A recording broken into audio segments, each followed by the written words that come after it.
Hey everyone, and welcome back to my channel. If you are new here, my name is Amina and I'd absolutely love it if you could subscribe to my channel to see more from me. One of the biggest lessons that I've learned in the past 12 months is how to say no. One of my biggest flaws was that I always take everything on. If someone asked me to do something or to get involved in something or to help out with something, I would always say yes. And I felt like I was being super productive at the time, but actually what I was doing was I was spreading myself out way too thin and I wasn't focusing on what was important and what was my priority. And I think since learning how to say no, I've realized that I'm getting a lot more done. I'm a lot more efficient with my time, especially now that I don't have as much time as I used to. That it's really important that I choose what I do with my time. And in that hour that I have, the decision that I make and the things that I choose to do can make such a difference in how I feel at the end of the week and in how productive I've been. And a big part of that is saying no. When you've been asked to do a task or to help out with something, you have 4 options as to how you respond. Firstly, you can say yes because it's something that you genuinely want to do and you can commit to it fully. Secondly, you can say yes, but actually you don't have the capacity to do it and you definitely can't commit to it. And in the end, you feel bad for doing it and you feel guilty for saying no. Thirdly, you say no and you just feel guilty about it the whole time. And fourthly, you say no and you feel confident in that decision. I know that saying no means that I've got better control of my time. It means that I can prioritize better. It means that I have a better work-life balance and I'm not working all through the night and waking up at ridiculous hours just to get something done. I also feel like when I say no, I feel a certain sense of accomplishment. Like I've decided that this is what the most important task is. And when I do that, I actually get that task done. Whereas when I said yes to everything, I found that actually I would spend a lot of time doing this and that, and a lot of menial tasks and not necessarily knowing what the most important thing is. So saying no actually helps me prioritize in another way. So some things I've done in order to help me say no is to understand that saying no is not a rejection, separating the person from the request. This really helps because what it means is that you're not taking things personally and you're not putting sort of a human aspect to the request. You are not feeling guilty because you're not letting a person down. And I think one thing that we tend to do is associate people with their requests, and as a result we say, oh right, oh that person's been really nice to me, they've done this and that for me, I can't say no to them. It's not about them, it's about the task and the fact that you don't have the capacity and it's not a priority for you. I've also taken a bit more time to process certain requests. So rather than trying to give an immediate answer and looking at my timeline today and the things that I need to do today, rather I try to take some more time to think about whether or not it's something that I can squeeze in and whether or not it's something that I can fit into my timetable. So I'll look back at my day and I'll say, how much free time did I have to squeeze in another task? And most times I find that actually without taking away some of my break time, I don't have any time to do it. And that can actually show you that you don't have the capacity to be able to do this task, and it's a lot easier to say no when you know that you're going to be really running yourself into the ground if you do it. What I do is try to kind of ask a couple of questions before giving a final answer or final decision to the person. One question that I always ask is there any way of extending the deadline? So if it's a task and if it's something that I really want to get involved in, but I know that I can't do it right now without inconveniencing myself, I might just ask them, look, I don't have the time right now and I won't be able to fully commit to you right now, but would it be possible if you give me an extra week or another sort of month to do it or whatever it is, then I know that I can commit.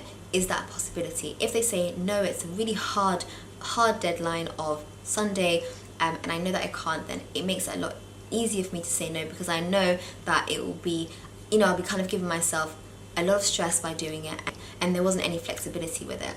It's also really important to try to give your response in a way where you're really confident and you're not being over apologetic. I think I still am very apologetic. I was like, oh, so sorry for my late response, or I'm really sorry but I can't do it. You don't owe them an explanation. You don't owe them any excuses. All you need to say is, unfortunately, this is something that I cannot squeeze into my timetable right now, or this is something that I'm really interested in but right now I don't have the capacity or the time to be able to do it.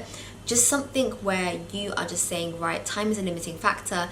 It's something that I really can't take on right now, but thank you for the opportunity. Thank you for, asking to work with me. I'd love to work with you in the future, and kind of leave the door open. And I think actually that makes you look really good more than anything because it shows that you've got a lot going on and you're able to prioritize and make sure that you've chosen the most important thing to do. And this essentially is you offering an alternative. So rather than saying, I can't do it because this, that and the other, say, right, I can't do it right now, but is it possible for us to work on this project in 6 months time? Is it possible to work on this project in 2 months time. So you're offering them an alternative, and this is only if you're really desperate or you're really interested in this project. If it's something that you really don't want to do and you don't have any interest in, just say no. But if it's something that, and I know this happens a lot to me, where I know that I'm really interested in this thing but I can't do it right now, I'll just say, right, would it be better to do it in a month's time, and when my diary opens up, and actually it's better then because it's the start of the academic year and students are going back to school. Try to align it to something that's going on and give them an alternative. If they're interested and they really desperately want to work with you and they really desperately want to, you know, kind of keep you on, then they'll say yeah. Not everything is your opportunity.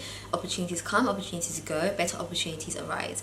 And again, this is something I've had to learn the hard way, where I've said yes to everything and I've given some things 50% and some things 10% and some things 100%, and I feel like if I had just said no to certain things, I could have put in more effort into other aspects of life. And so just say no and walk away from it. Don't dwell on it, don't think about it again and again, don't, you know, go back and say, actually, just forget about it. You've said no, you've realized it's not a priority for you, it's something that you can't fit into your timetable and your schedule, then just say no and walk away from it.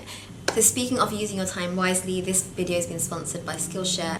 And Skillshare is an online learning community for creatives where millions come together to take the next step in their creative journey.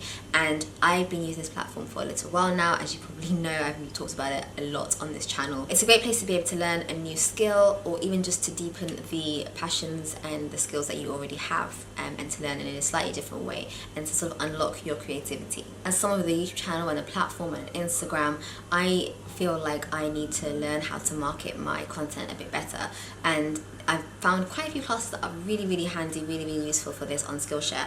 And one that I've been watching is one by Hamza Khan.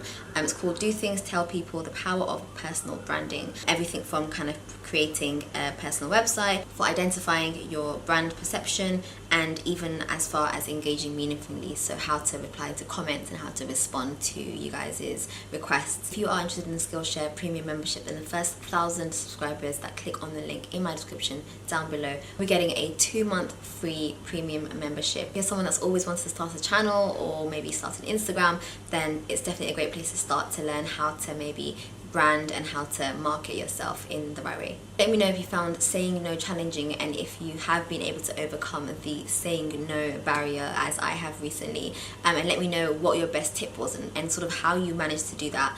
And don't forget to subscribe to my channel as I mentioned earlier, and I'll see you guys in my next video. Bye.